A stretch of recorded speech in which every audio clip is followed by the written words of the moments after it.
In this video, we are going to be swatching the ShinHan PWC watercolor dot chart that they very kindly sent me, and it looks like this. Has a nice paper to protect the paints, and we have 104 colors, so we're going to get on with swatching this. It's going to be a long video because I want to put it into one video so you can find all the colors.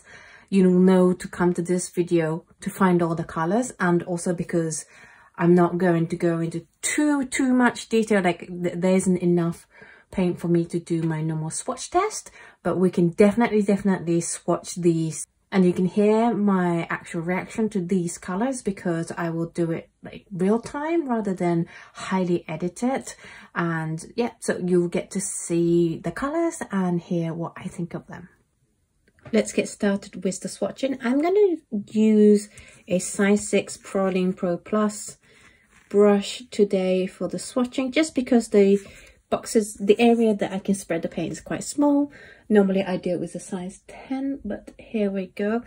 So with the dot card, it has the name of the color number, and then the color name in 3 other different languages. And then we have the transparency, which is shown with the square, and then light fastness is the stars, and then whether it's staining or granulating. And then these little circles basically show you which set that they create has this color, so you know which set to go for. It also has the pigment code, which is really nice, as well as their price range. So this is a series. And with a series, it goes from A to E, A being the most affordable and E being the most expensive. The information here, it looks pretty big on the camera, but it's actually a lot smaller in real life. I'm actually using the camera to read it off because my short sights aren't as good as they used to be. But also, it's totally understandable because they're trying to fit so much information, really useful information, for 104 colors on 2 pieces of A4. So yeah, it's completely understandable that it's this small. Let's get started with painting these. So this is Crimson Lake, and the good thing about doing it, ooh, that's immediately really easy to re-wet, but also very strong. That is a beautiful color. Ooh, I like this. This is PR83. Oh, this is lovely. So I'm really impressed with how quickly that color came in when I touched the brush with a wet brush. Really beautiful, really easy to re-wear, and the strength of the color is amazing. Now let's get on with Alizarin Crimson. Again, really easy to re-wear. Getting nice strong colors. It's a nice Alizarin Crimson color. It's PR23, so it's not an actual Alizarin Crimson, which means it's more light fast than a genuine Alizarin Crimson. But I would also say that it's a very good representative, or like a very good permanent version of the Alizarin Crimson. The color is very similar to what many brands have produced in terms of Alizarin Crimson. Then we have the Quinacridone Red. Again, really easy to re-wet. Ooh, it's a very pinky color. I hope this color comes through on the camera. It's actually a really pretty pink. I like this. I wouldn't call this Quinacridone Red. Maybe we'll have a Quinacridone. No, we won't. We'll have a bright rose later, but I would say this is a very pinkish red rather. I would call that just a pink.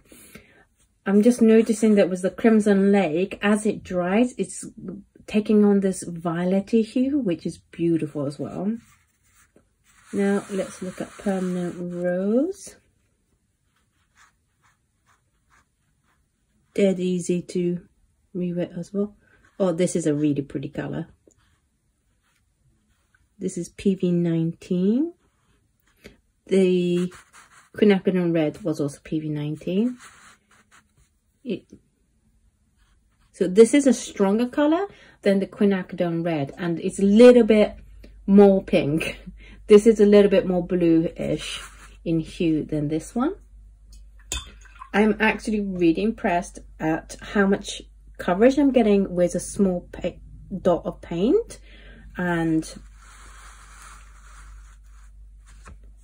how much paint is still left. And then we have Carmine, which is PR83. Now this is actually permanent, no, not permanent, sorry. This is actually Alizarin Crimson, is PR83. We actually have a video coming up next month looking at permanent Alizarin Crimsons. And then we have Rose Madder, which again is PR83. So these two, the Carmine and the Rose Madder, technically should fade, should be fugitive. So between these two, this is the bluer shade, and this is more of a yellower shade. Then we have Pyrrole Red. So it's been brought to my attention that I've been pronouncing this name Pyrrole, I think, for as long as I've had this channel. Oh wow, this is a really strong red. This is a good red. It's an orangey red rather than a bluey red. It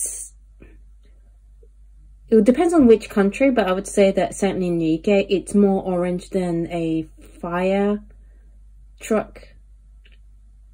engine red. It's, if you've been to Japan, it's the fire hydrant or fire extinguisher is about this color. It's a really nice color. Yeah, so I've been pronouncing it Pyrrole, and I was looking at Ev's Discord channel, and I learned that it's actually pronounced Pyrrole. So I'm sorry for my mispronunciation all this time. I will try to remember that it's Pyrrole and not Pyrrole. This is Permanent Red, PR209. Wow, that's a strong red.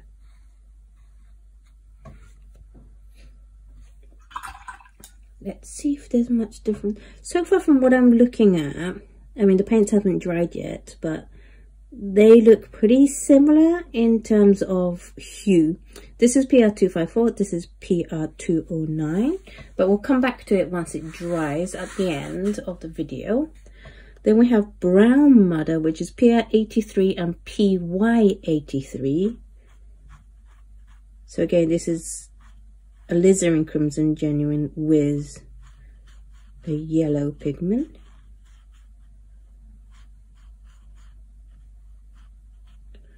I have to say, in terms of dot card re-wet, this ShinHan PWC is much better at re-wet than, say, brand like Schmincke and Daniel Smith. I'm really impressed with the re-wet. Then we have Skunk Lit Lake. Let's bring that down a bit. Oh, I've just seen what the next color is.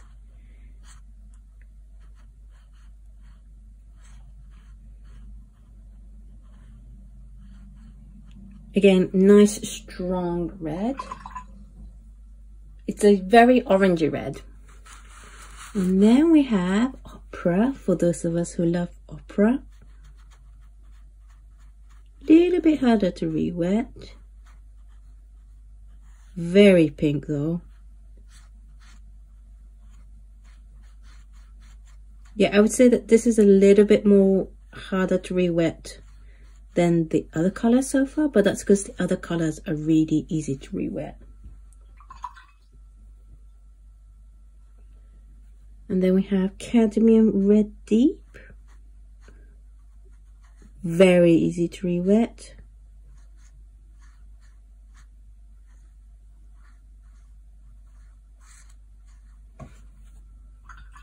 Nice orangey red. Then we move on to Vermilion. It's always nice when you have a brand that does Vermilion and Vermilion Hue.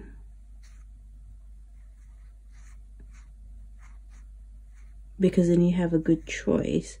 Holbein does Vermilion and Vermilion Hue as well. And actually that Vermilion is very easy to re-wet. I have Vermilion Hue on my palette rather than Vermilion by Holbein. And the reason why I chose Vermilion Hue was that their Vermilion isn't that easy to re-wet. Whereas actually this one is very easy to re-wet. And then we have Vermilion Hue. Off the bat, impression wise, this is a little bit more transparent. This is a little bit stronger orange.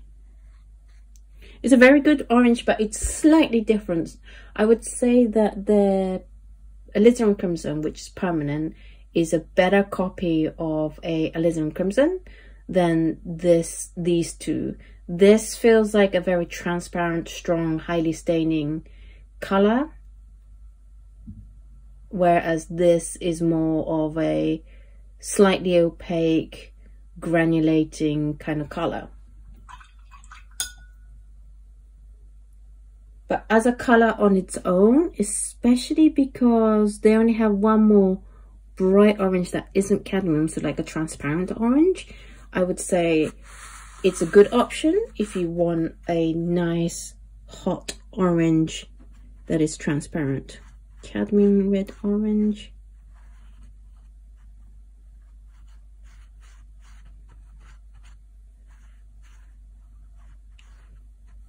I am impressed at how pigmented these colors are. And then Brilliant Orange. This one had a little bit of the paper stuck to it, so it might take a little bit more to re-wet just because that paper's in the way. But this is pure 16. So out of these 4 oranges, I would say the most transparent and the strongest is the Vermilion Hue. And then the second is Brilliant Orange. And then we go to Permanent Yellow Orange. Super easy to re-wet. This is the first time I've actually tried ShinHan, and I'm really grateful that they sent me 2 of these stock cards as well as a set of paints. So I'll obviously review that at some point later on. But this is the first time I've ever put a brush to a ShinHan paint, and I have to say I'm very impressed at how easy they are to re-wet and how strong the colors come out. Because sometimes even when the paint is easy to re-wet, you don't get that color payoff until you are stabbing at the color for ages. So this is Permanent Yellow Orange, and then this is Cadmium Yellow Orange. I have words to describe orange colors than any other colors, because you guys know it's not my most favorite color. This is Cadmium Yellow Deep, and actually this is a really good Cadmium Yellow Deep. It's nice and strong. It's not chalky, which some Cadmium Yellow Deeps can be. So if you're into your cadmiums, this might be a good one to go for. Really easy to re-wet. I'm so impressed.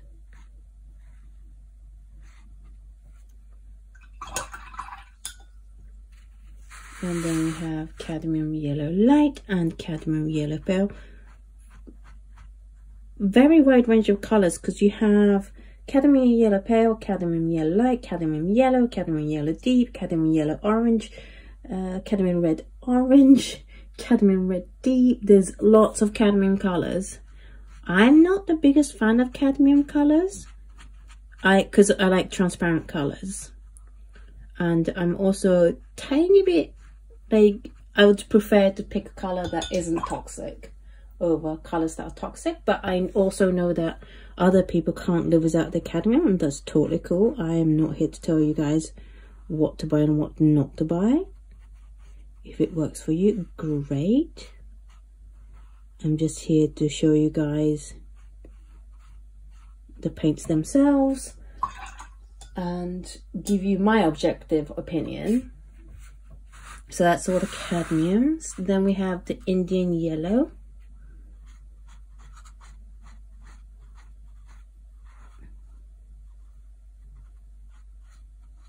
So this is I would say it's a little bit more orangey Indian yellow than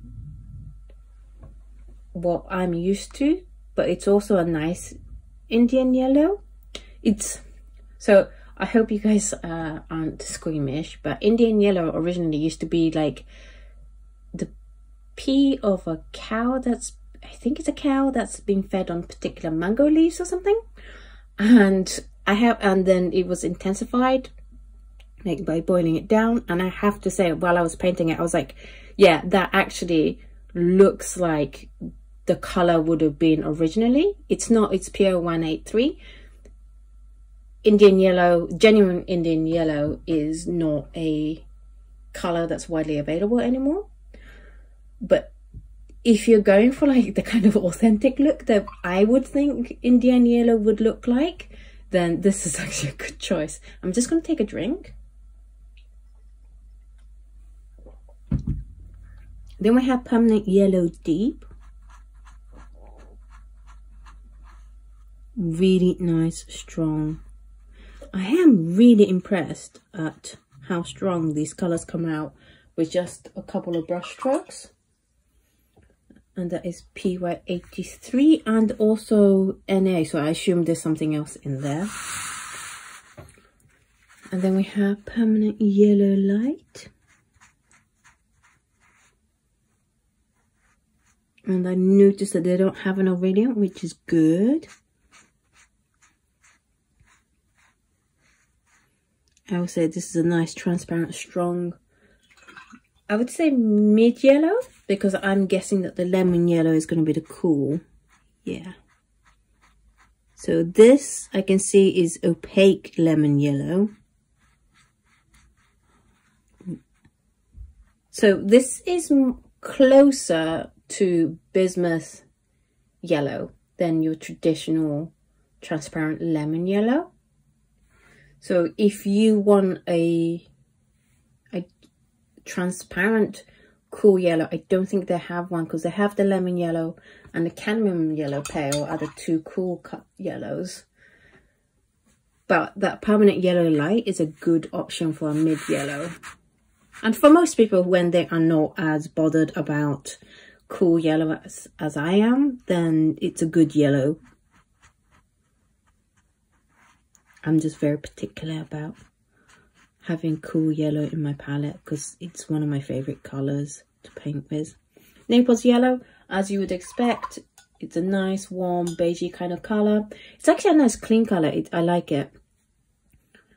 It's an opaque color as well. Then, oh, we do have Aurelian PY40. Ooh. Oh, PY42. Hang on, let me look up. Because it's PY40. I'm so sorry. I'm talking with the brush in my hand. Not in my hand, my mouth.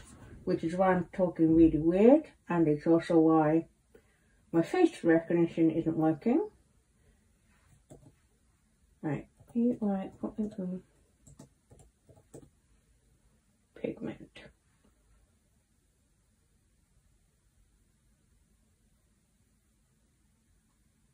It's an iron oxide, yeah, so we're fine. So we do have Aurelian, but it's a PY42, which is a natural yellow oxide, rather than the evil PY40. I would say that is closer to transparent yellow, transparent yellow ochre than Aurelian. It hasn't got that, say for example, this kind of hue, which is what you would expect from a Aurelian, is a bright, cool yellow that's transparent. This is more muted. Yeah, I would say this is more like a transparent yellow ochre. Then we have greenish yellow. Slightly harder to rewear, but not by much. I would say that this will probably, I won't know till I mix it, but have a little bit less tinting strengths than, say, the Daniel Smith one, which kind of really glows on the paper. This is more of a muted kind of colour. Then we have Terra Vert Yellow shade, Does that mean we have a green shade somewhere? We'll find out. Oh yeah, we have a terra vert later on. So terra vert is a hard color to re-wet anyway, so I'm not worried about the fact that I'm not getting much color. It's a hard color to re-wet, and it's also got a very low tinting strength. And so this is normal, don't freak out.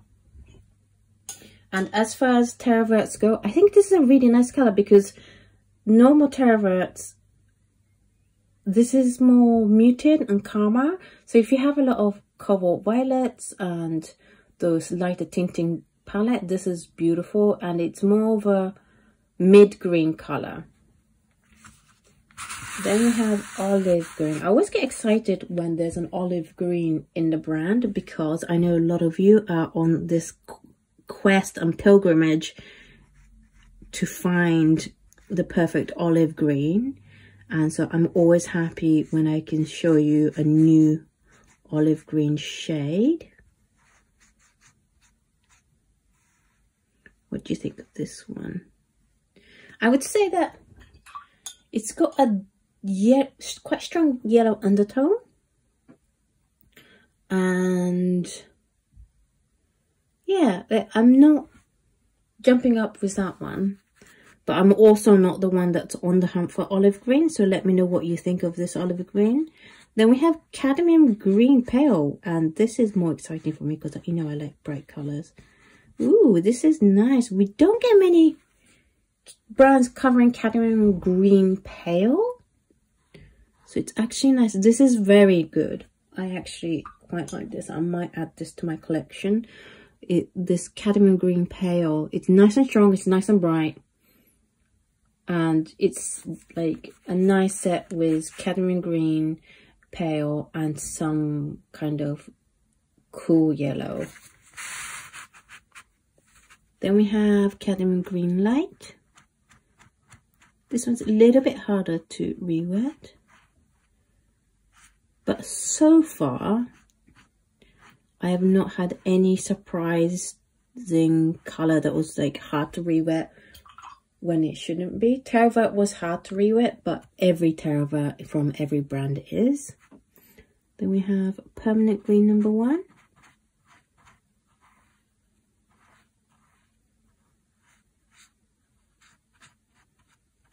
Nice bright yellowish green.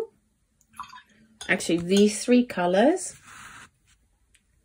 3 of them go really well together, and it's a nice step. It's always nice when a brand can provide you with nice increments of color, whereas some brands have like a big jump between the available colors, or they might just have a big hole in their collection where it chromatically isn't connected together. So this is nice. I think the low hundreds, like 104, 108, is a really good size for a brand to have in general, because you can cover all the hues that people would want you to cover, but also it's not too overwhelming. Like Daniel Smith is amazing, but there's just way too many colors, and you really can get lost and confused. This is a really strong cadmium green. Also very staining cadmium. Can you see that? It's very staining. That I am not used to. Normally cadmium greens aren't that staining, but no, it's fine. What was I saying? Wait, 108 colors, and yeah, if you get like 200 something, it's very easy to get lost. I am super impressed at how easy this cadmium green deep is re-wetting, and also how strong the color is. I like this green. You know what? I like it. I don't tend to lean on cadmium colors, but this is like a blue green, and it's really, really nice. And I am trying to currently find a replacement for my Daniel Smith, which is the one Jadeite. And this might be a good one. The reason why I am trying to replace the Jadeite is because of the Daniel Smith Primatic controversy, which I'm not going to make a video about. And I've explained why to my patrons. It's basically because I can't add any scientific data to it that's useful, and I believe as a trained scientist that like I shouldn't throw mud into the conversation. I should only bring new data. Right, then we have Oxidative Chromium. I'm really sorry if the light level changes a lot. The weather is incredibly changeable here in Edinburgh at this time of the year. So this is Oxidative Chromium, which is another color that is hard to re-wet. So don't worry, this is normal. But it's also quite pale. I was expecting a much thicker kind of color. And then we have Hooker's Green, and Hooker's Green is one of my favorite greens, so let's have a look. This is just Phthalo Green, isn't it? PG8, yeah. So this, I would say this is a little bit strong for Hooker's Green. Let me get you a Hooker's Green that I normally use. It's not bad. I'm not saying that being strong is bad at all. But let's swatch this.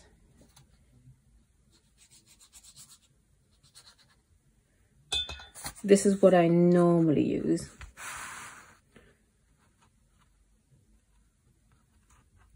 This is a Cobalt one. But in terms of hue, they're pretty much the same. It was just a little bit darker than I was used to. But again, as I said, just because it's different from what I'm used to, it doesn't mean I'm saying it's bad at all.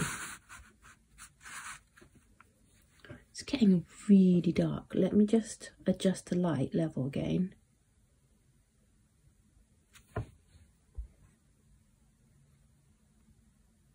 There we go, that's better, isn't it? I'm just going to leave the white balance and exposure on auto so that it can adjust with the light. We've had sun and rain about 5 times today already. Green Deep.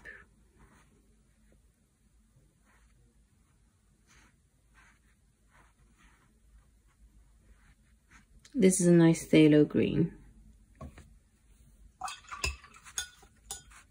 And then we have Phthalo Green Dark, which is a PG7, which is Phthalo Green with PBR7. Ooh, ooh. Now this I like. Okay, I'm going to take it back what I said about the Cadmium Green Deep. I like this as a replacement for the Jadeite. It's nice. I don't think there's any other brand that does Phthalo Green Dark. They usually get the Phthalo PG7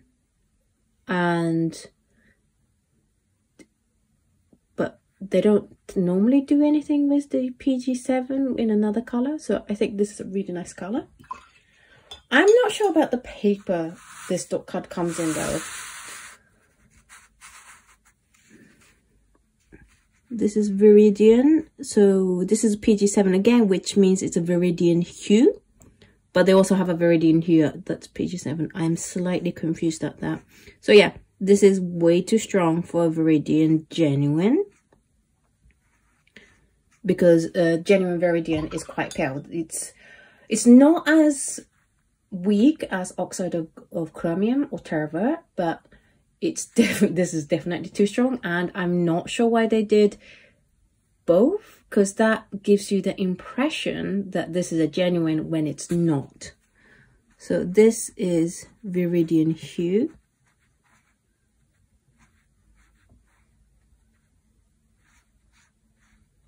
Which is often PG7, and it looks like this. That's fine. Yeah, I have a problem with that Viridian because I think it's misleading, and I hate it when brands try to mislead you.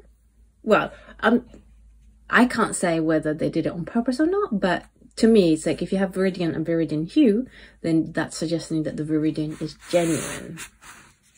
Then we have Terravert PB28 with PG8. Again, a little bit harder to re-wet and low in tinting strength, but that's to be expected. I think this is more closer to what everyone expects from Terra Vert.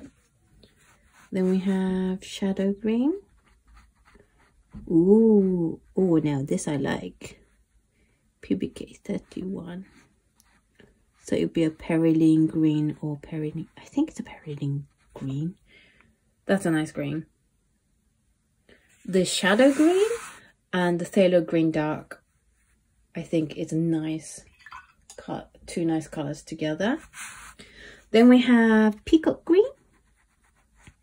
That is a very nice, like a phthalo turquoise, very strong color. I like this one. Oh, I like this color.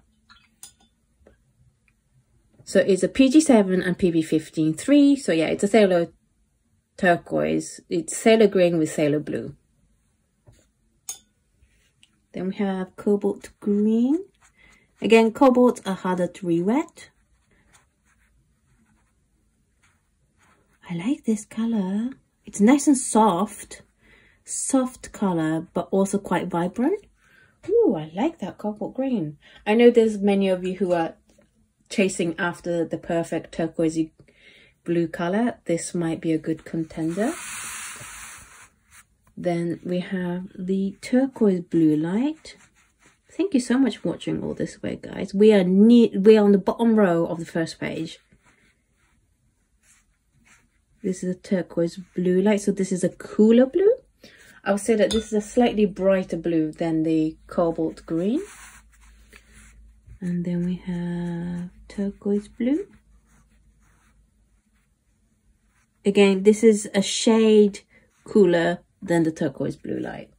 I really like how the colors kind of makes gentle changes from the previous one, if that makes sense. Then we have Blue Pale. This is PB15, which is a phthalo blue mixed with PB6. No, sorry, PB6. PW6, which is a titanium white. Then we have Marine Blue. Ooh. Okay. This is a very strong phthalo blue yellow shade. It is a turquoisey phthalo blue. How do I describe this? It's definitely got a green to it.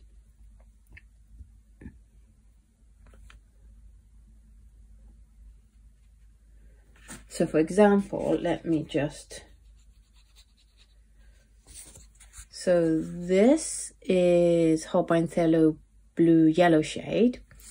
And then this is the Marine Blue. It's a really nice color. It's definitely a turquoisey color rather than a proper phthalo blue yellow shade. Nothing wrong with it. I'm just letting you guys know how the colors compare. Peacock Blue. I always get excited when a color is like peacock or marine because it usually means really bright colors. So this is a proper phthalo blue yellow shade. Yeah, that's spot on.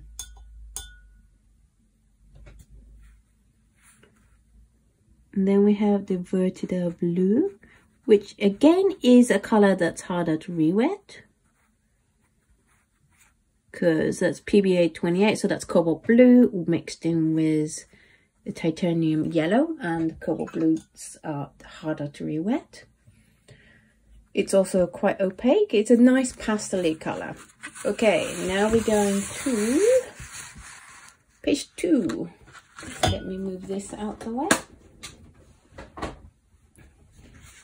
Now we have Cerulean Blue and Cerulean Blue Hue.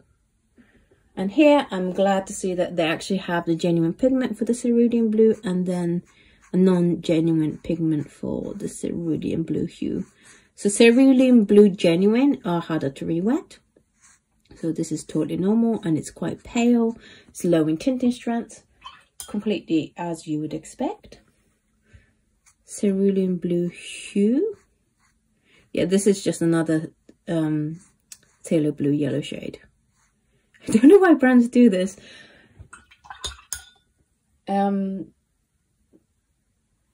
Yeah, this is not the hue of this. It's It's completely different in hue, in strengths, in stain, whether it stains or not, and whether it granulates or not. I think they would have been better to release this as a Phthalo Blue yellow shade rather than a Cerulean Blue hue. Then we have Cobalt Blue. That is a nice reddy blue. I would say quite close to a ultramarine blue color for reference. Then we have Cobalt Blue Hue, which is PB29. So this is ultramarine blue. And again, see, I wouldn't say that this is representative of Cobalt Blue, but it's not as bad as these two differences here. It's a lot more similar. It's definitely more similar in behavior because they're both granulating colors, PB29 being ultramarine blue, and it's got quite similar hue and tinting strength. It's just that the Cobalt Blue hue is a little bit more of a greenish hue than a Cobalt Blue. So I would say that this is okay. This will pass. And then we have Phthalo Blue Red shade.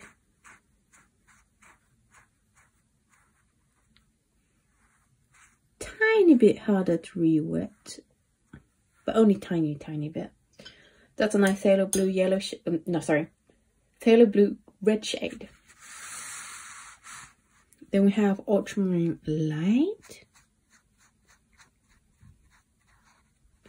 It'll be really awesome if ShinHan is watching this. It'd be good to get at least our brand to explain why they have Ultramarine Light and Ultramarine Deep, because I've always wondered why they bother with both. Because for me, for my personal use, I would always go for Ultramarine Deep.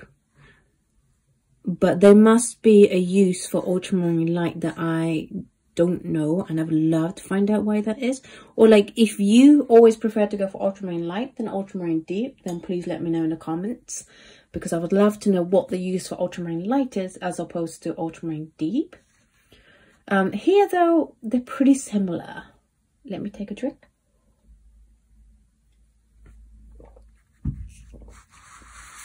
Then we have the Prussian Blue. I'm always happy to see a Prussian Blue. That's a nice color. Yeah, that is a spot on Prussian Blue. Nice and strong, very easy to re-wet. And then a Royal Blue.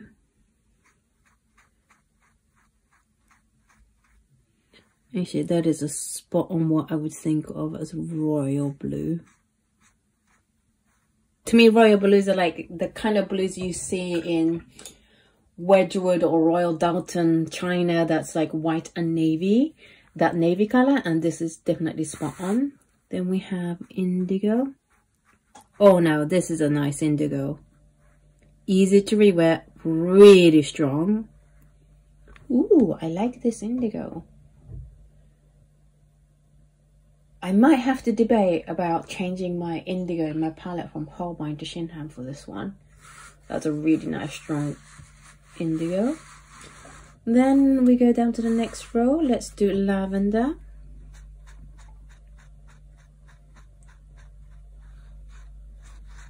Slightly harder to re-wet, but it's PB20 and 8, so that's a Cobalt Blue mixed in with PB15 and PWC. So yeah, it's going to be harder to re-wet.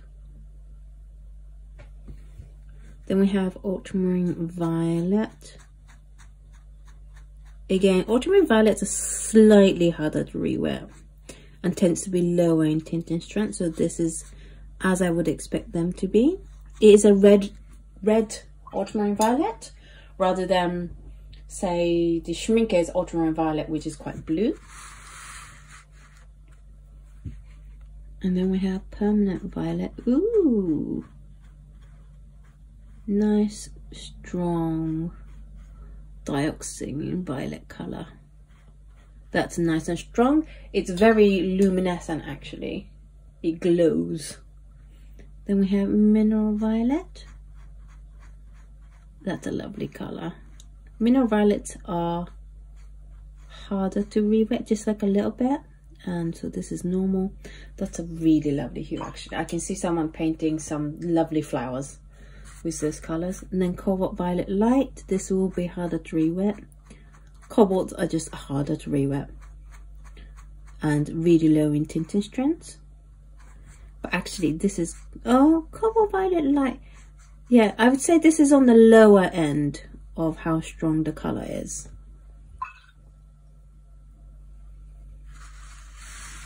Then we go to Permanent Magenta. So this is a very violety magenta. Magentas are a little bit violety in hue in most brands, but I think this is a, I would call this a like a Quin Violet color rather than, or Quin Lilac or somewhere along that line rather than magenta. It's quite strong on the violet. Brown Red. Ooh, I like this. This is a nice color. Nice strong color, easy to re-wet. Then moving on. This is the Light Red. Again, very luminescent light red.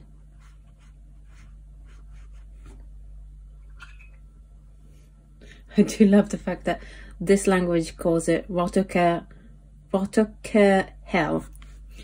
I am a child, like I love it when random words like that pop up in other languages. Does it mean light?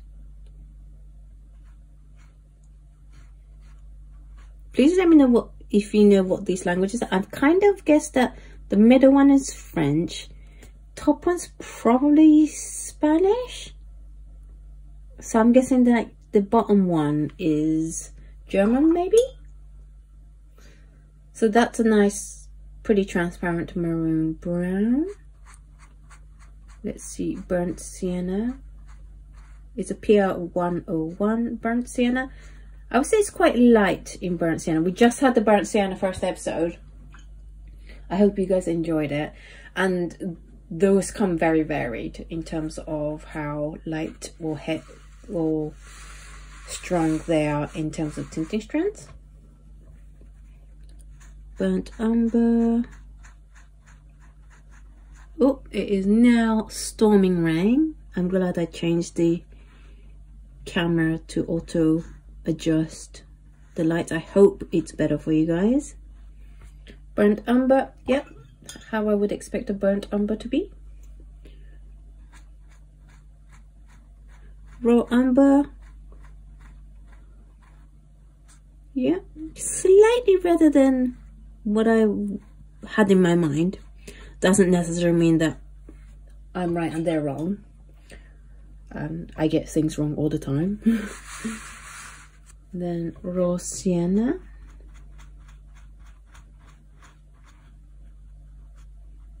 That's a nice Raw Sienna. That's a really nice hue. Then Yellow Ochre. Spot on the Yellow Ochre, as I would expect, and very easy to re-wet. And then Burnt. Can you guys hear the rain? That's a strong amount of rain. This is a very light umber. It's nice umber though. Is there burnt umber? Oh, there isn't a burnt umber. So this is as umber as you're gonna get. And I quite like my burnt umbers. So I'm slightly sad that they haven't got a burnt umber. But they do have two Van Dyke browns.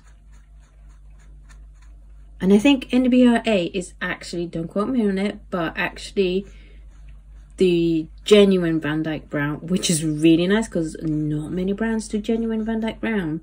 And it's nice to see what they're actually supposed to look like, because every brand has their own weird mix of Van Dyke browns. So it's really, really nice to see what they're supposed to look like. And now I get it. It does look like the brown that Van Dyck uses in many of his paintings. I'm sorry the camera is shaking a lot. This is still my old setup. I was hoping to make this video with in the new studio where I was hoping the cameras won't wobble and stuff, but my patients know why this video is being filmed right now, or why it's coming out right now. So I would say that these two are this is a very good hue of the genuine Van Dyck brown. They definitely earn plus points for having the genuine color. Wow, it's really raining now. Right, sepia. Slightly harder to re-wet. PR 101, PBK 11 and NA. It's a nice sepia. It's a granulating sepia, which is quite different. Ivory black.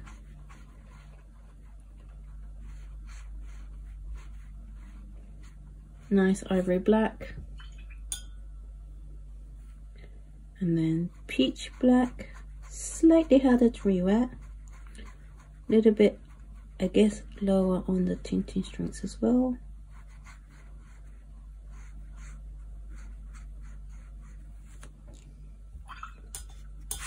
And then neutral tint. So they don't have a lamp black, and I really like lamp black in general. So I'm a little bit sad about that, but that's okay. Brands don't have the great paints just because I like them. Neutral tint is very strong, very, very high tinting strength. Payne's Grey. That's nice. It's almost like a Periline kind of color. Yeah, PBK 31. So it is made out of PB66, PBK 31, and then NA. There's a lot of NAs. Am I missing something? Does it mean something other than they're not listing all the pigments? And then we have Davies Gray. I like Davies Gray, but I never know what to do with it. So if you have like a particular thing that you like painting with Davies Gray, please do let me know in the comments down below. I would love to know. Then we have Gray. Nice opaque grey, very opaque. It's quite nice to have a very opaque grey. I don't think many brands have a opaque grey like that. Then we have Chinese white, which, contrary to some people, is the more transparent one of the two whites. And if you live on Ev's Discord, you guys know what I'm referring to. It's got nothing to do with ShinHan, for clarity. I just want you guys to know that. Titanium white. Yep, just normal titanium white. Then we go to the brilliant pink.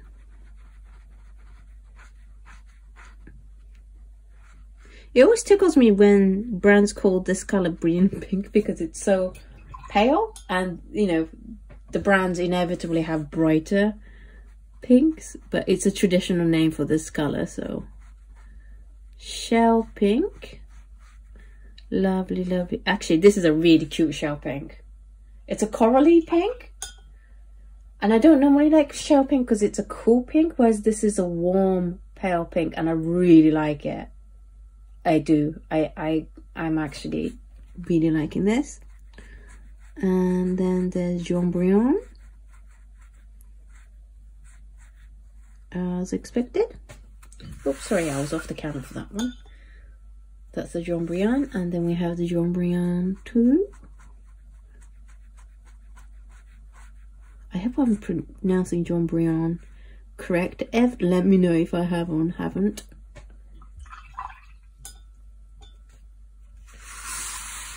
And then we have leaf green. That's actually really bright leaf green.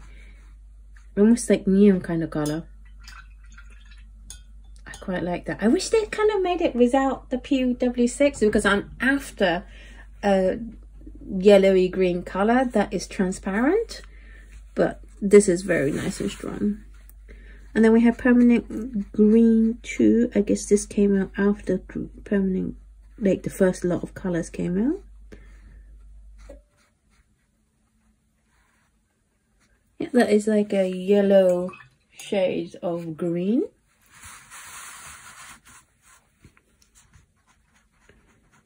Emerald Green Nova is always this emerald green with a slight white thing, I think. Yeah, it's fine. It's a nice bright green. And then we have Green Pale. That's slightly off the thing. I tell you what, they do give you a comparatively generous amount of paint on their dot card, because I can fill that and still have lots of paint left. Some brands, and when I come to do these swatches for other brands, you'll see my Mary Blue has the tiniest, poxiest amount of paint. That's like, I don't even know how they get that little paint on there kind of paint. So it's really nice to have dot cards that have plenty.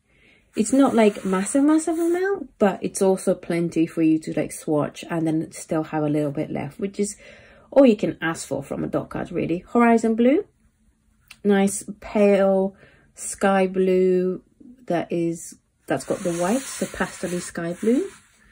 And then Blue Gray. So these like pastel colors, they are quite common in the Asian brands more than the Western brands, and it's kind of nice. It's incredibly useful for illustrators that like the pastel colors for their work.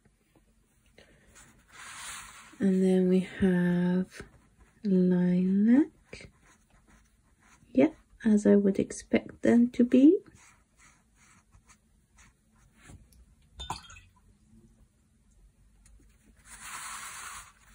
Ooh, Purple Gray. So this is a, ooh, I like you. Hello. So this is definitely a unique shade. All the other pale colors other brands have as well, but purple, this kind of reddy purple color is definitely unique to, well, I wouldn't say definitely because I don't know every single brand, but it's quite unique to ShinHan. I like it, and it makes a really nice addition to all the other pastel colors. Then we have Brilliant Violet. It's a shame that the Purple Gray only has one light stars for light fastness, which means it's low degree of a light fastness, it says on the chart. That's the other nice thing, is that their dot card has a key for every single symbol that is on here. That is a nice bright violet. Whereas on the rare occasion I have seen dot cards from brands that, oops, sorry for shaking the camera, I just accidentally hit the camera. I'm so looking forward to my next studio setup where I'm not gonna have shaky cam. I bet you guys are looking forward to that as well.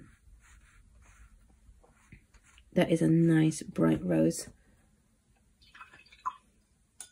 So that's it. Let's take a look at the whole thing as is. So that is the entire range of the PWC premium watercolor range. ShinHan has two watercolor ranges. One is PWC, this one, and then the other one, confusingly, is the professional watercolor range. Now, PWC, from their wording and certainly by the range of available colors, is their premium, what I would call an artist quality range.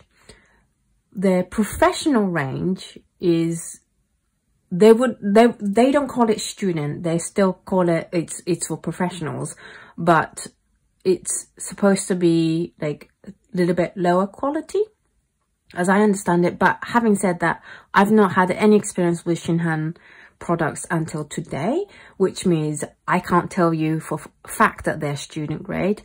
until I try them. But yeah, I just want you guys to be aware of the very similar and quite confusing names. The professional watercolor isn't the professional watercolor. So here are the 104 colors. And my first impression is that all the colors are either as I would expect them in terms of re-wet. So the colors that are genuinely hard to re-wet, like Terravert, that's going to be the same in every brand. There weren't any surprise colors that were harder to re-wet than expected. In fact, most colors were a lot easier to re-wet than I thought it was going to be. And I'm really impressed at how easy they are to re-wet. In terms of colors, there are some really, really bright colors. And I would say about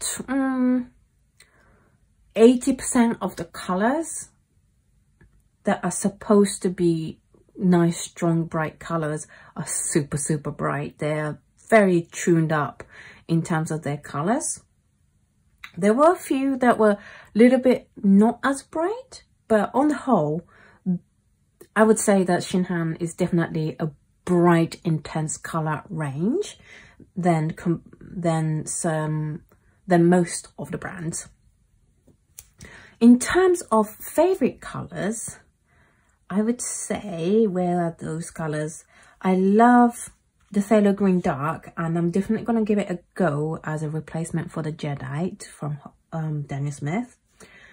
I love the Peacock Green. I love the Marine Blue. These two are gorgeous. The Cobalt Green is like a really soft Cobalt Blue, yellowy kind of blue. I like it. I really do like it. What other colors did I like? Actually, now that the Indian yellow has dried, it's exactly what I would expect from every brand. Every brand is like this. I don't know if it's the paint or the paper that it comes on, but I did notice some color shift on most of these colors. So like the Crimson Lake I mentioned earlier, it dried more violet than it went on wet. And that does happen on many brands. Most colors are as I expect them, except probably for the Permanent Magenta. I would definitely say that this is a more of a Quin Violet-y color than a magenta color. But you also have nice pink color for you to go for in terms of magenta. There is some slight confusion with well, they're not confused about it, but it might confuse you guys, is that the Alizarin Crimson is actually a permanent Alizarin Crimson. There's two set of colors that I do have a problem with in terms of it being called a hue. Again, is the Viridian and the Viridian Hue. They're actually both PG7, rather than the Viridian being the genuine color. And I would say that that can mislead people to think that this is Viridian when it's not. The other one is the Cerulean Blue and the Cerulean Blue Hue, and this is just purely about the hue difference. So here we have Cobalt Blue and Cobalt Blue Hue, which